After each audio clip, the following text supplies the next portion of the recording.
Hey guys, so we're in the little TOMCAR ATV today, all-terrain vehicle. Not really a street machine, but hey, it's lots of fun.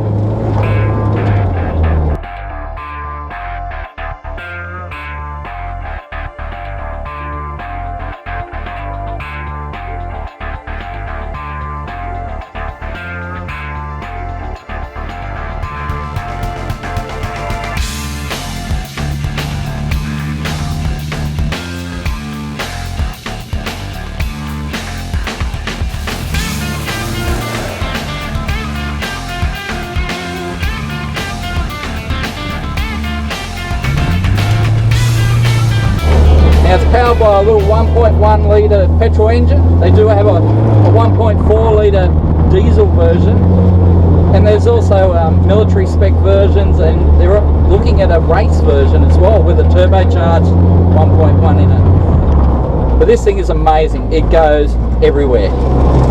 Right, we're on about 35 to 40 degrees there. This is more like 45. Yep, yeah, that's about 45 there. And it just goes over everything. It's got the ground clearance of a Humvee. It's got the centre of gravity of a Porsche.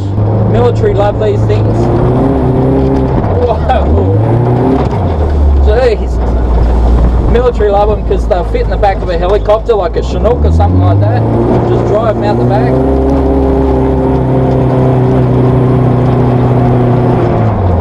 Scoots along really fast. It's really nimble. Wow.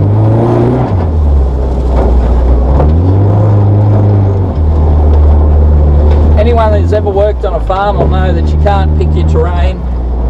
You just got to go where you need to go. And this thing, it'll go there. Boom. Go anywhere.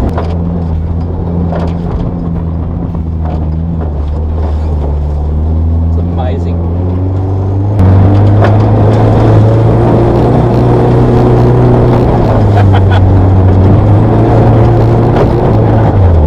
There is no way you would do this in any sort of modern four-wheel drive. Oh my God.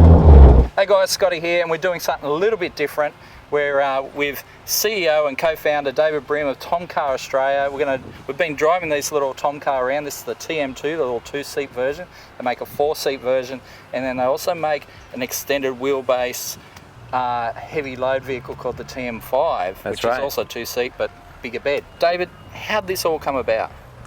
Long story, but the Israeli Defence Force originally developed the TOMCAR. We bought the designs for the vehicle and came to Australia and spent about 6 years redesigning the original vehicle. Okay, so you took the original design and then thought, we can do this a little bit better. Correct. And better materials, I believe you were saying before? Yeah, better materials. I mean, Australian conditions are very harsh. It gets very hot, very dusty. And it's very unique, so overseas manufacturers who build vehicles for Australia or sell vehicles in Australia don't really appreciate the conditions they go through. How tough it can be, that's right. So we had to completely redesign the cooling system, the braking system, the electrical system. Also we offer new engines. Okay. As you said, materials. We source over 60% of the car locally in Australia. Wow. That's awesome. It's fantastic. Yeah. So we needed to redesign a lot of that. Yeah. So tell me about the Defence Force applications of this thing. Yeah, well, the TOMCAR's DNA is military, so it was born out of the battlefield. Yeah. So when we redesigned the vehicle, we kept as much of that original mil spec as we could. Because it's so light and tough, it's designed to get in and get the hell out of there as quickly as possible. Now that military specifications, that robustness, that toughness, that ease of maintenance, we've kept. And the commercial vehicles we sell to our ag partners and our mining customers has that military grade spec still. And then the farmers, like I grew up on a farm driving Land Rovers and Land Cruisers over some rough terrain, I'll tell you, some very steep terrain. And this thing, man, I would have loved a vehicle like this. I mean, it's just a safe little fun vehicle, you know. The centre of gravity is incredibly low. With the swing arms in the rear, it makes the centre of gravity very, very low, so very, very difficult to roll. And also the rollover protection frame is great.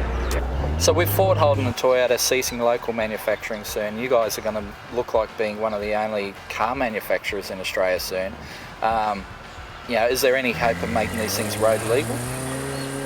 Unfortunately, the Australian design rules are originally designed to protect domestic car makers from foreign imports, but now there are none left. They're actually preventing startups like us getting on the road. Yeah, because it's got to be really tough to meet that criteria from a startup. You know? Correct. Look, it's over $5 million, the project. It's doable, but it just takes money. And the problem is, though, the TOMCAR is an off-road car. It's designed to be the best off-road car in the world. So we need the front wheels to touch everything first. So if you redesign the car for the ADRs, it will become a normal looking vehicle. It won't have the same off-roading performance that it does at the moment. That's right. Now you guys have also developed an EV, like an electric vehicle. So the first Australian electric vehicle, or electric car. First Australian electric car, and it was first targeting the mining industry. So zero emissions there is really important. And then end of 2017, we're going to launch our consumer version. Well, it's been a pretty amazing experience driving this little thing over this terrain today. It's been just, the capabilities just blow me away as someone who grew up in the bush, you know, just see that what this thing can do, you know, up against, I'm used to Land Rovers and Land Cruisers and all that sort of thing. This little two-wheel drive, it can go places where those 4x4s will just struggle really massively. So thanks for the experience. No problem. Look, if you hit the nail on the head. If anyone wants to come and drive it, just, you know, tomcar.com.au, and that's the only way you can experience this, because you'll say two-wheel drive, forget it, no problem. It's not true, as you saw today. Yeah, no, definitely, this thing is a capable little machine. So thanks again. We'll catch you later.